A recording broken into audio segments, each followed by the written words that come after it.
forma a cada uno de ustedes. Algunos que me conocen un poquito más, que me han tratado, obviamente saben que yo amo mucho a Perú. Tanto así que aquí en República Dominicana algunos ya me dicen el peruano y se me ha quedado ese nombre, el peruano, porque siempre le vivo hablando de Perú, de las personas, de la iglesia, de la comida, muchísimas cosas. Hemos estado orando por ustedes cuando tuvieron el rebrote hace unos meses. Estábamos orando un grupo y bueno, el Señor está obrando. Hay cosas que para nosotros es muy chocante. Tuvimos una pérdida hace poco de una hermana en nuestra congregación, una hermana muy querida, muy amada, y sabemos que estamos pasando un tiempo especial, nosotros como nación y ustedes también. Así que se abre esta oportunidad para ver la orientación del Señor, la palabra de Dios que fortalece, que consuela, que nos da la visión de cómo nosotros debemos de actuar, qué debemos inclusive de sentir en estos momentos y saber que Dios tiene el control de todas las cosas. Bien, voy a compartir pantalla, déjame ver si me permite. Muy bien. Yo le cambié.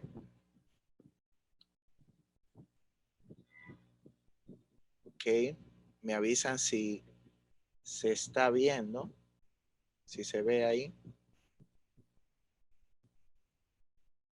Okay. Déjame ver cómo lo comparto aquí en general.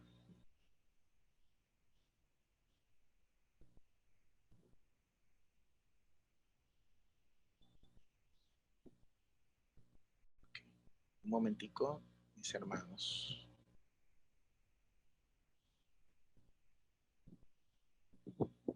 Muy bien, ¿lo ven ahí? Ok, le cambié un poquito después que dijeron el título. Hombres débiles en manos de un Dios grande le puse, pero obviamente es similar lo que nosotros vamos a tratar. En este caso, vamos a tratar algo de la vida de Daniel. Obviamente, en este caso vamos a tratar cosas que sucedieron antes, para entonces que esté la enseñanza de la vida de Daniel. Antes de eso, vamos a tener palabra de oración. Oremos. Amante Padre que estás en los cielos, Señor, te damos gracias porque nos permite reunirnos y que podamos valorar este momento tan hermoso, que es cuando tu iglesia se reúne, todos los hijos tuyos se reúnen, unidos por tu sangre. Sabemos que esta hermandad trasciende no solamente este mundo, sino en el más allá, cuando estemos contigo. Es la verdadera familia que tenemos, aparte de la sangre, pero la de la sangre se queda acá. Mira, Señor, que vamos a tratar un hombre común, igual que nosotros, Daniel, pero la gran diferencia que vemos con relación a cualquier hombre es que confió en ti, que nosotros podamos aprender de Daniel. Señor, enséñanos en esta mañana y que nuestro corazón y nuestra vida sea moldeado a tu santa y bendita palabra por medio de tu Santo Espíritu. Toda esta cosa te la pedimos y te damos gracias en tu santo y bendito nombre. Amén. Bien, hermanos, vamos a tratar eh, hombres que son débiles, son frágiles, como dice la palabra, hombres que están sujetos a la pasión, a pasiones, pero que en las manos de Dios pudieron hacer grandes cosas. Así que le voy a pedir a los hermanos que me ayuden en esto. Cuando aparezca un texto, habemos alrededor de 50 y pico de personas conectados, que alguien lea el texto. Muy bien. Le voy a pedir que algún hermano pueda leer los textos que vamos a poner acá. No son muchos, ustedes van a ver que son de 2 o 3 versículos, es 1 o 2 versículos solamente. Así que espero que se animen. Como soy profesor, me gusta escuchar a las personas, así que espero que se animen. ¿De acuerdo, hermanos?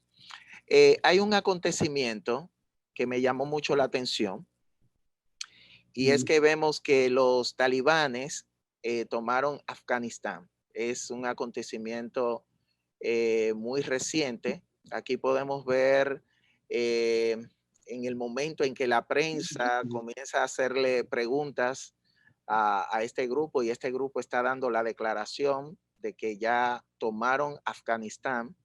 Y bueno, podemos ver lo que rodea la parte de los armamentos, la parte obviamente de la imposición religiosa que va a sufrir y que ya está sufriendo este lugar. Pude seleccionar muchísimas imágenes. Yo sé que ustedes vieron la gran multitud, el éxodo que quiere salir de Afganistán. Hay algunas imágenes que son muy fuertes de ver. No quise poner por algunas, pero hay una que, bueno, pondré una, pero que ellos estaban subiendo en el avión y el avión arrancó y las personas estaban cayendo. Y cómo puede cambiar de un momento a otro la realidad de una nación, lo que se conoce la geopolítica, cambió la geopolítica. Ya hay otros gobernantes que tienen otros ideales. Eso está pasando en el mundo constantemente y tenemos que orar por las iglesias que están en Afganistán, porque de seguro van a ser iglesias perseguidas porque por este régimen que es el Talibán, que es un régimen más que político religioso. Es movido mucho por la parte religiosa. Y vemos unas imágenes que me llamó mucho la atención. Y es como los papás, no pudiendo salir de Afganistán, ellos iban pasando sus hijos y que lo tomaran los soldados americanos. Quizás ellos no vuelvan a ver a sus hijos, pero ellos lo que quieren es hacer eso, salvar a sus hijos. Que sus hijos no estén prisioneros en un sistema que ellos entienden que va a ser un sistema opresor. Yo creo que es muy eh, un desprendimiento muy difícil. Que ellos dicen, prefiero quizás nunca ver a mi hijo, pero que mi hijo esté bien. Le presento todo esto porque estas personas quizá un mes antes no estaban viviendo esta realidad, estaban en sus casas con otra mentalidad. Hermanos, nuestro mundo, nuestro entorno, en algún momento podría cambiar. Cambiar de tal forma, de una manera radical. Otro tipo de gobierno, otro tipo de religión, otro tipo un tipo de opresión podría venir en cualquier momento, en cualquier nación. Por eso estoy dando esta introducción porque me recordó mucho lo que vivió Daniel y nos vamos a concentrar mucho en ese Daniel adolescente. Sabemos que Daniel era un hombre de oración, vemos un hombre adulto que el Señor lo utilizaba con poder, pero ¿cómo fueron esos inicios de Daniel? Alguien que pueda leer, y yo le puse los tiempos oscuros, cómo comienza la narrativa del libro de Daniel, comienza con una tragedia. El libro de Daniel comienza, hermanos, con una gran tragedia, con la caída de la ciudad sagrada. Cayó Judá. Así que le voy a pedir a uno de los hermanos que por favor lea, no puse la cita, esa es Daniel 1, 1 y 2. Por favor, alguien que lo lea.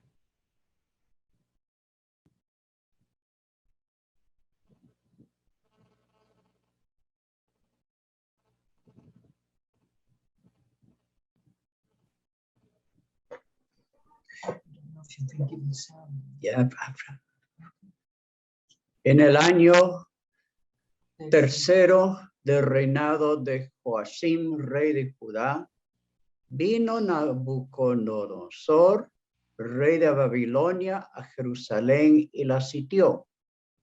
Y el Señor entregó en sus manos a Joacim, rey de Judá, y parte de los utensilios de la casa de Dios, y los trajo a la tierra de Sinar, a la casa de su Dios, y colocó los utensilios en la casa del tesoro de su Dios. Amén, amén. Aquí está. Es un libro que particularmente lo comparo mucho con el libro de Job. Ustedes van a ver por qué. Aquí vemos que estaba reinando Joacim. El reino de Judá duró con 2 reyes más. Después vino Joaquín y luego vino, creo que Ezequías, el último rey, antes de que cayera totalmente, cayeran los muros, se quemaran las puertas y fuera destruido totalmente el templo. El templo de Dios desapareció. En este caso, solamente se llevaron parte, no todos, parte de los utensilios de la casa de Dios. Hay 2 cosas que vamos a destacar. Vemos que el mundo de Daniel varió cuando cayó el reinado de Joacim. Y otro punto a destacar es que dice la misma palabra de Dios y dice el mismo Daniel que el Señor entregó. El Señor entregó. ¿Qué significa esto? Que fue el Señor que lo gestó, fue el Señor que lo permitió. Fue un castigo, en este caso, de Dios por cómo el pueblo estaba andando. Hay una frase que aparece en el libro de los Reyes que dice, después de ello escuchar la palabra de Dios, ellos continuaron con sus antiguas costumbres.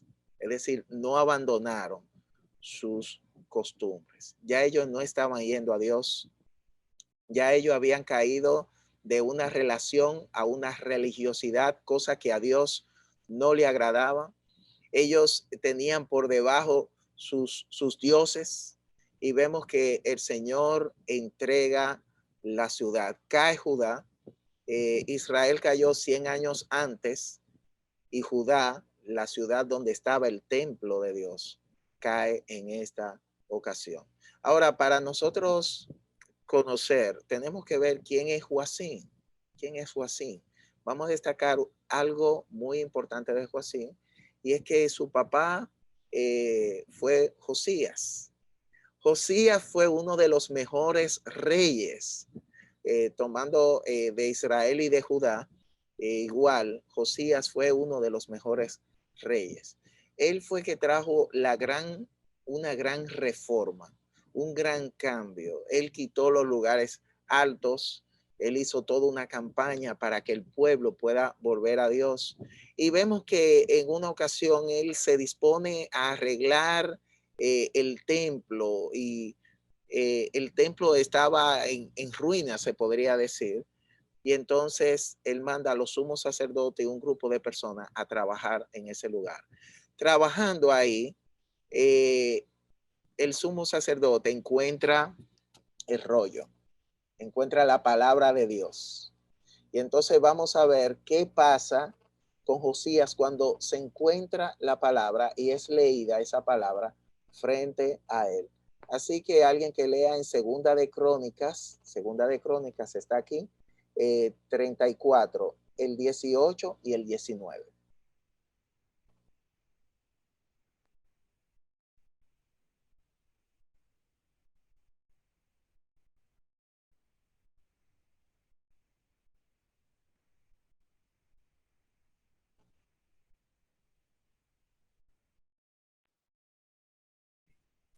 Además de esto, declaró el escriba Safán al rey, diciendo: el sacerdote Hilcías me dio un libro, y leyó Safán en él delante del rey.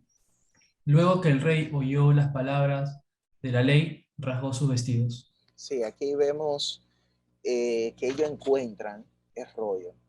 Se lee todo el rollo. Toda la palabra es expuesta. Y vemos que Josías rasga sus vestidos. Esto quiere decir, él expresa más adelante que ellos han levantado una afrenta en contra de Dios y que ellos estaban bajo la ira de Dios. Y aquí vemos que la ley, la palabra, es leída también al pueblo y ya estaba la reforma y la reforma tomó más fuerza después de ello encontrar la palabra de Dios que estaba abandonada y cuando fue leída. Aquí vemos un padre preocupado por la palabra, un hombre temeroso de Dios. Ahora aparece el hijo, Joacim. Aparece Joacim. Y vemos que Joacim tuvo una oportunidad muy similar a su padre. Joacim no estaba caminando bien. Joacim comenzó a hacer ídolos y demás. Y lo que estamos viendo ahora es el contexto de la vida de Daniel. Así que alguien que lea Jeremías 36, el 1 y el 2, por favor.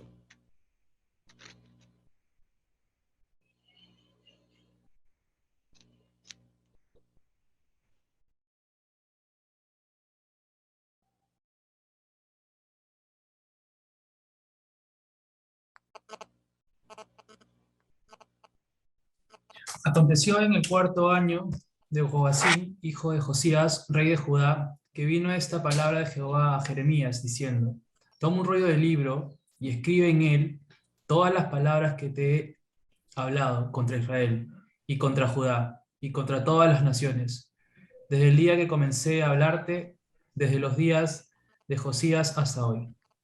Ok, aquí vemos que el Señor le dice, escríbele una carta a Josías para que él recuerde quién soy yo. Entonces se hizo como un compendio de todo lo que el Señor había hecho tanto a Israel. Recuerden que ya Israel tenía 100 años que fue devastada, ya no estaba ahí. Y también lo que el Señor hizo en contra de las naciones cuando estaba contra Judá y hasta ese día. Así que fue como un resumen, podríamos decir, del libro de los reyes o de crónicas hasta ese momento. Y eso fue entregado a Joacim. Joacim estaba en ese tiempo en su casa de invierno y él estaba ahí, tenían una gran hoguera y él recibe entonces, se podría decir que la carta de Dios, el compendio de Dios que él le había enviado. Así que vamos a ver qué es lo que hizo Joacim. De aquí depende de lo que iba a pasar con el pueblo de Israel, con lo que Joacim iba a hacer. Alguien que lo lea.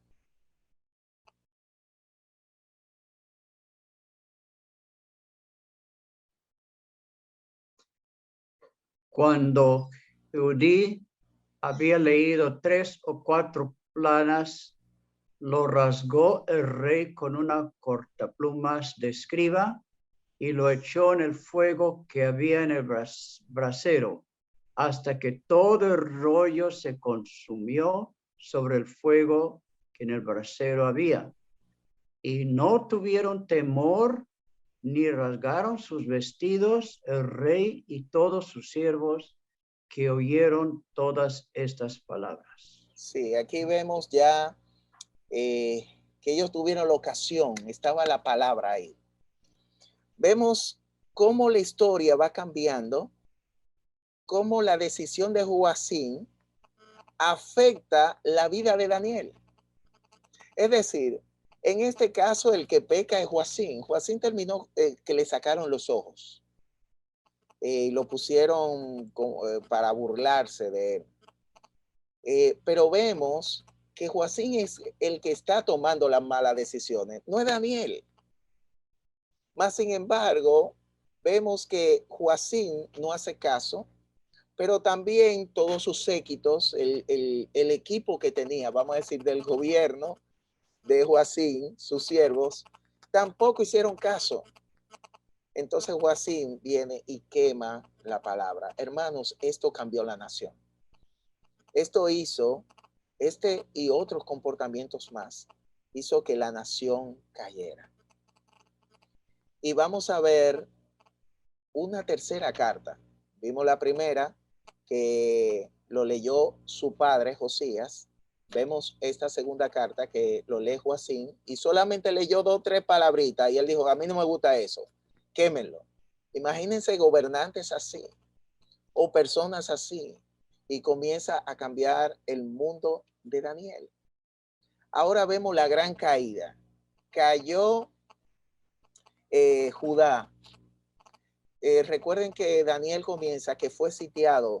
El sitio duró mucho tiempo, tanto tiempo que las personas se quedaron sin alimento y ellos comían hasta la cabeza de los burros, se comieron inclusive hasta sus hijos, se intercambiaban. Imagínense esa posición hasta tan grotesca, si se puede decir, en que cayó el pueblo.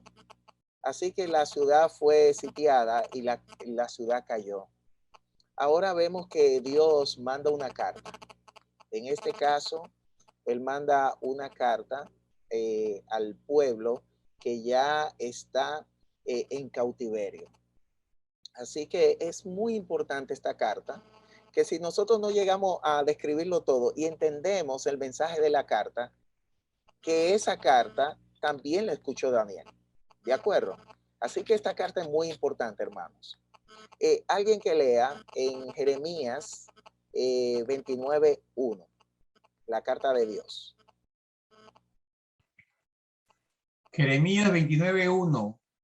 Estas son las palabras de la carta que el profeta Jeremías envió de Jerusalén a los ancianos que habían quedado de los que fueron transportados, y a los sacerdotes y profetas y a todo el pueblo que da Nabucodonosor.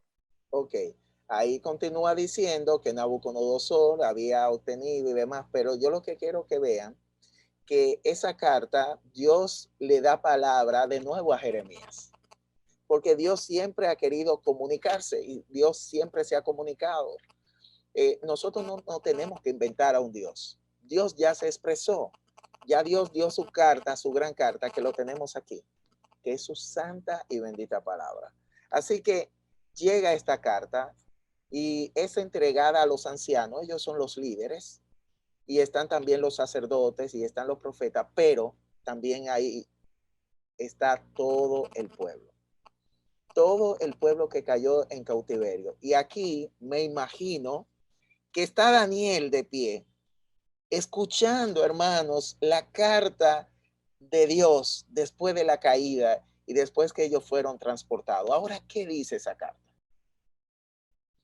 Alguien que lea Jeremías 29:4 y 5.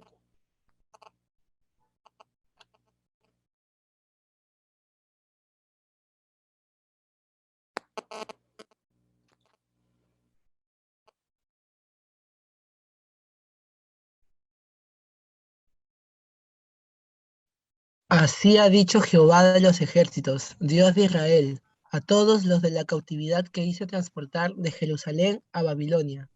Edificad casas y habitadlas, y plantad huertos y comed del fruto de ellos. Ok. ¿Quién fue que lo mandó cautivo? ¿Fue Nabucodonosor? Ahí no dice que es Nabucodonosor. El que hizo que fueran de cautiverio fue Dios. Que dice, yo hice transportar de Jerusalén a Babilonia. Aquí vemos algo que a veces no nos gusta de Dios. Cuando Dios cambia los planes. Cuando viene una gran tragedia, más adelante vamos a ver que hay un propósito en esto. Hermanos, hay un propósito con relación a la pandemia. Hay un propósito con relación a los cambios del gobierno. Siempre hay un propósito. No es que esto le tomó de sorpresa al Señor. No es que se escapó de sus planes. Obviamente son planes que a veces no nos gustan mucho. Recuerden a Habacuc. Habacuc se quejaba de esos planes del Señor hasta que el Señor le dice, le va expresando todo y cambia la mentalidad de Habacuc, que Habacuc es contemporáneo en este tiempo. Y entonces vemos que él le dice a los demás, a todos, tienen que edificar casa, tienen que plantar huertos. Más adelante dice, tienen que casarse para que no disminuya su cantidad. Hagan vida porque esto no va a cambiar. Esto va a durar un tiempo. Entonces el pueblo, bueno, habían profetas que decían, vamos a regresar, vamos a regresar. El Señor tuvo que mandar una carta para expresarle que las cosas por un tiempo no iban a cambiar. Y entonces continúa diciendo, alguien que lea el 10 y luego voy a poner el 11 y el 12, ¿de acuerdo? Alguien que lea la continuación, el 10.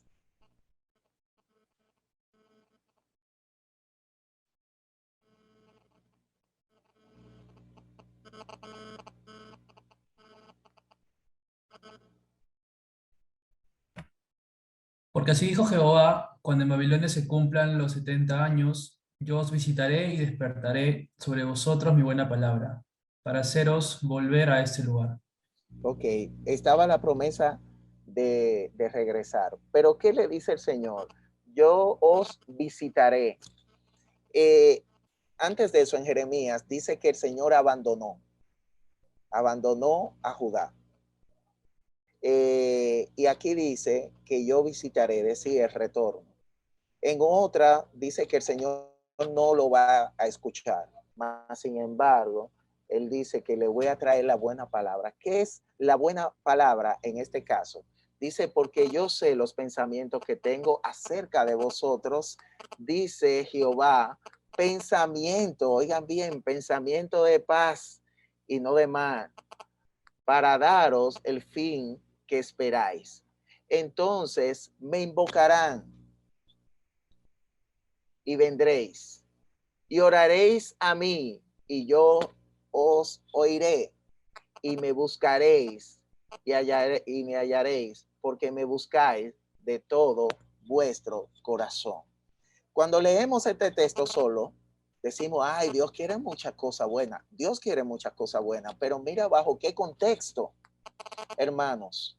Ellos habían perdido la nación, habían perdido su casa, habían perdido el templo, lo habían transportado, ya ellos ni siquiera vivían en ese lugar.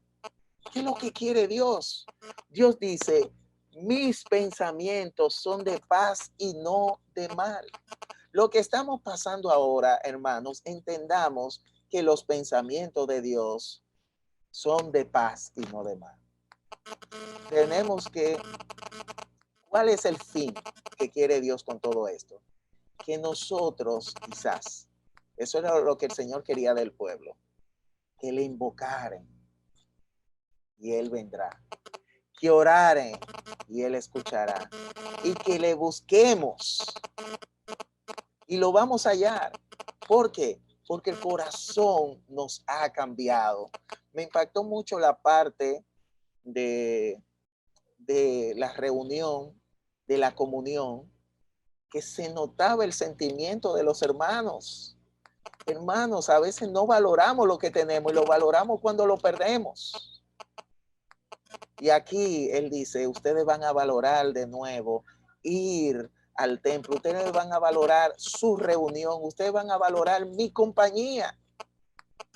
Todo esto, hermanos, entendamos que Daniel estaba ahí de pie escuchando estas palabras. Y vemos más adelante a estos muchachos que tuvieron una gran pérdida. Dice la palabra de Dios, aquí no lo veo bien, por eso le mando siempre a leer, no sé si alguien lo pueda leer acá, Daniel 1, 3 y 4. Vamos a ver qué pasó con estos muchachos, que no solamente está Daniel. Alguien que lo lea. Y dijo el rey a Aspenaz, jefe de sus eunucos, que trajese de los hijos de Israel, del linaje real de los príncipes, muchachos en quienes no hubiese tacha alguna de buen parecer, enseñados en toda sabiduría, sabios en ciencia y de buen entendimiento, e idóneos para estar en el palacio del rey, y que les enseñase las letras y la lengua de los caldeos.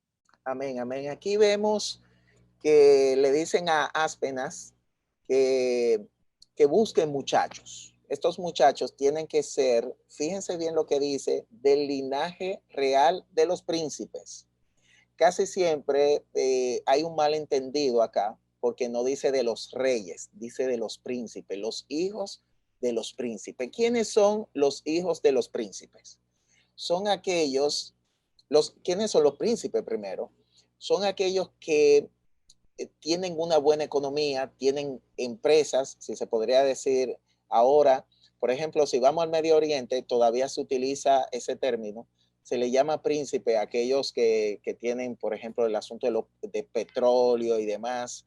No es que ellos vienen del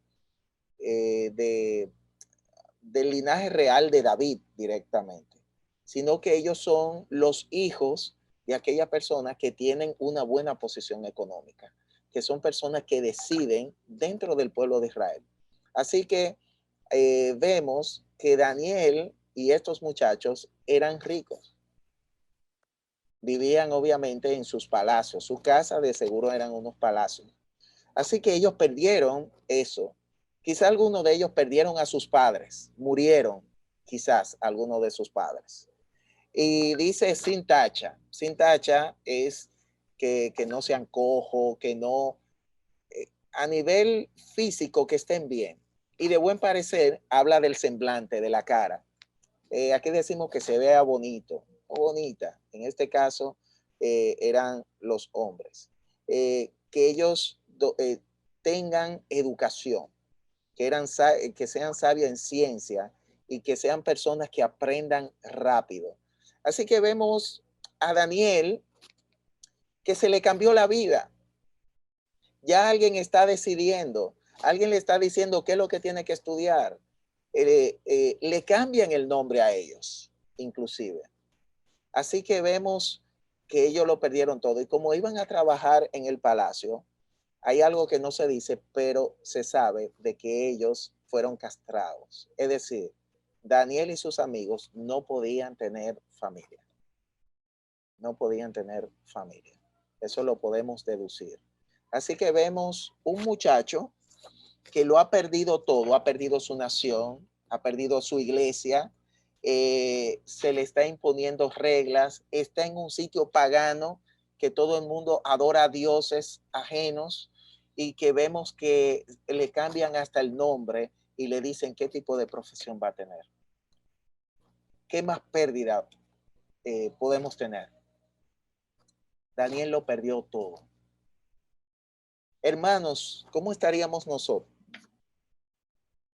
si nosotros perdiéramos todo? Si perdemos a la iglesia física, vamos a decir el templo. ¿Qué pasa si ya perdemos nuestros hogares? ¿Qué pasa si nos imponen ciertas cosas? ¿Seguiríamos fiel al Señor? ¿Qué sentiría nuestro corazón? ¿Dios falló? ¿Cuál fue la respuesta de Daniel ante todas estas cosas?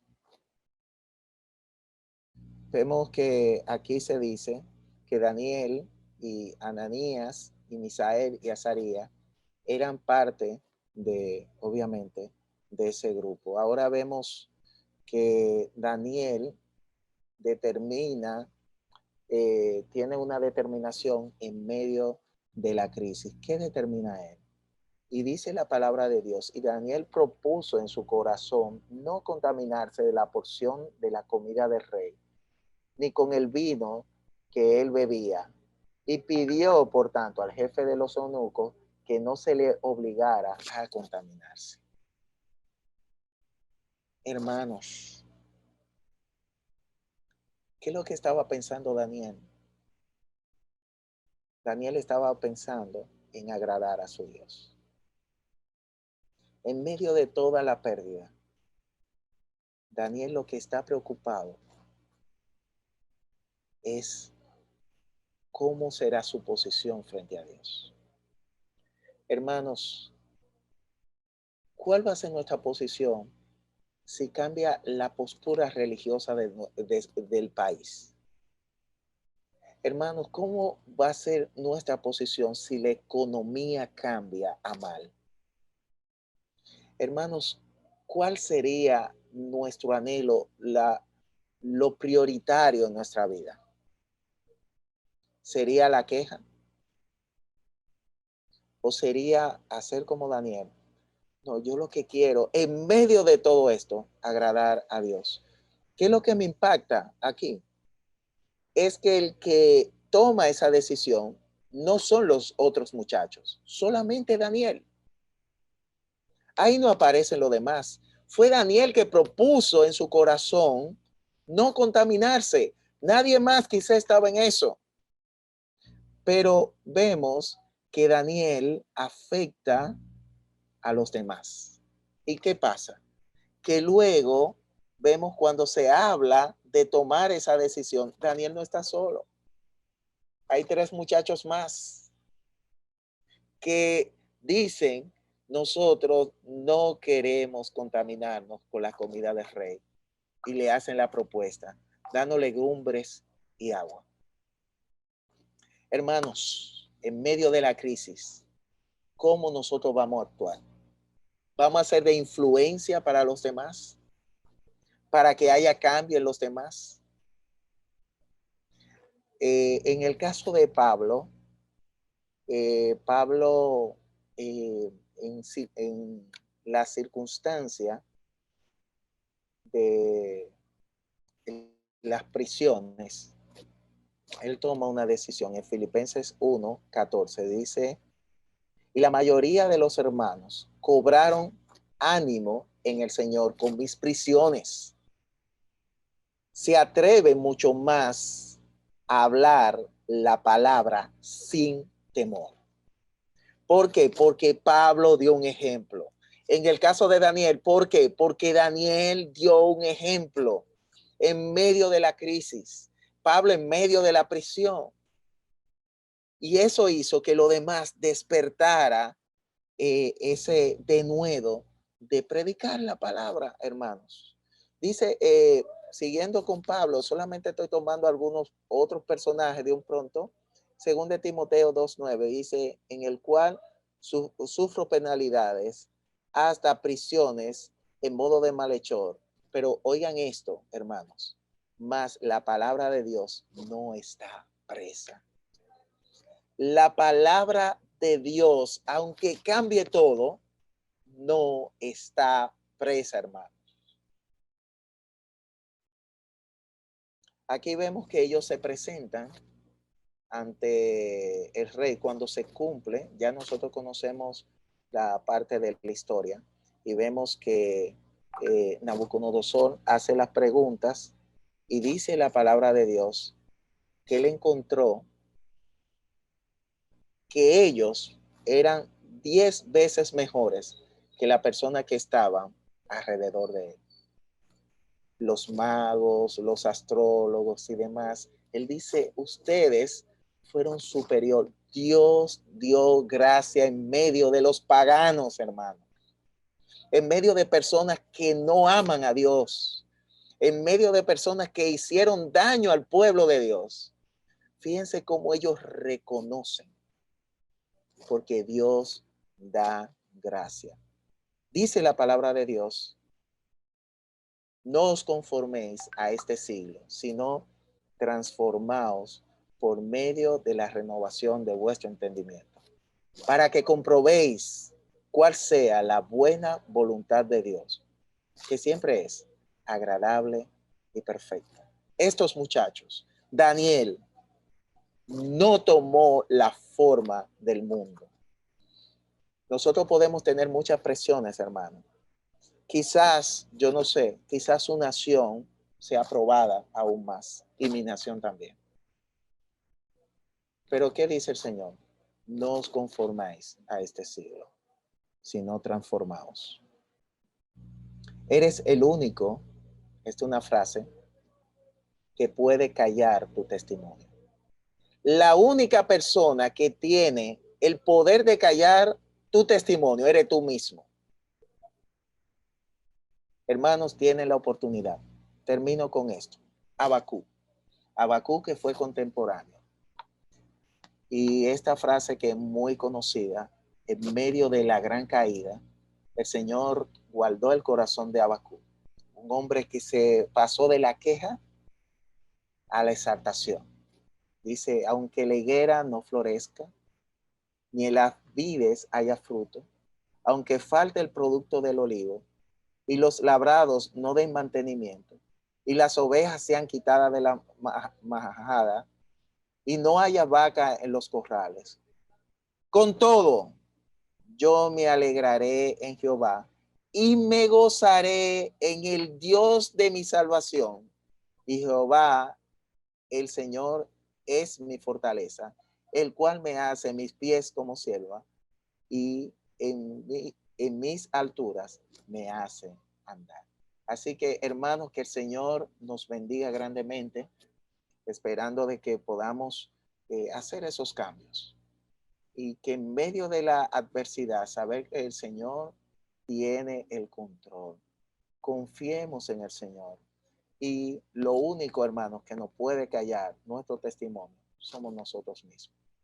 Que el Señor nos bendiga grandemente y espero verlo pronto.